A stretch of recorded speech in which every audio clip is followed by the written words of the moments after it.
pada jantung kita, yang kita panggil jantung itu, heart itu, dia ada heart brain. Ternyata mampu untuk mententeramkan jiwa murid. Pertama sekali kita buat senarai semak, berterima kasih dan bersyukur. Kita buat training untuk bersyukur, berterima kasih kepada ibu bapa.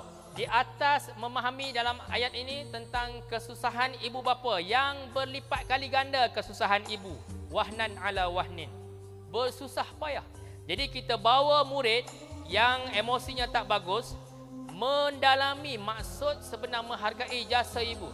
Saya selalu sebut kepada mereka, bapa kita mungkin orang yang tak popular, dia bukan influencer, malam dia bawa lori, dia tak buat live bawa lori, tetapi dia mulia di sisi Tuhan. Ibu kita yang bangun awal pagi, persiapkan makan, minum, breakfast, pakaian kita macam-macam, tak dikenali orang. Dia tak buat live masa dia iron baju, tetapi dia mulia di sisi Tuhan. Ini tak belajar lagi tahu, tak buka buku akademik pun. Duduk secara berhikmah, raut wajah betul-betul. Okay, kita training again and again. Bila kita test, mudah mencapai graf jantung ketenangan. Hidayah, kelipan cita-cintaku, harum rembulan mawar, dingin di hakis cita keseorangan. Aku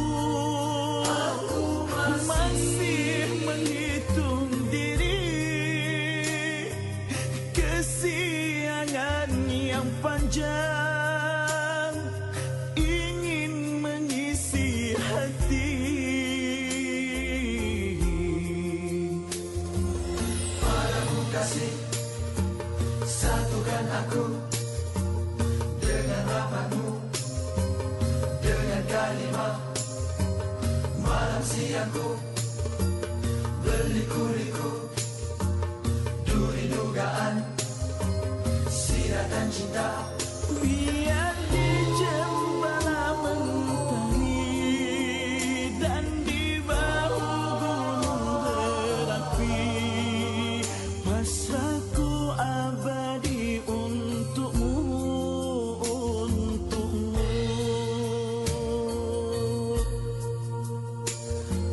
Ku kembara setia di sisinya,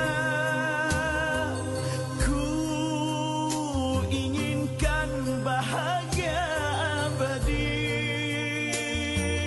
ku impikan sentosa naungannya. Selama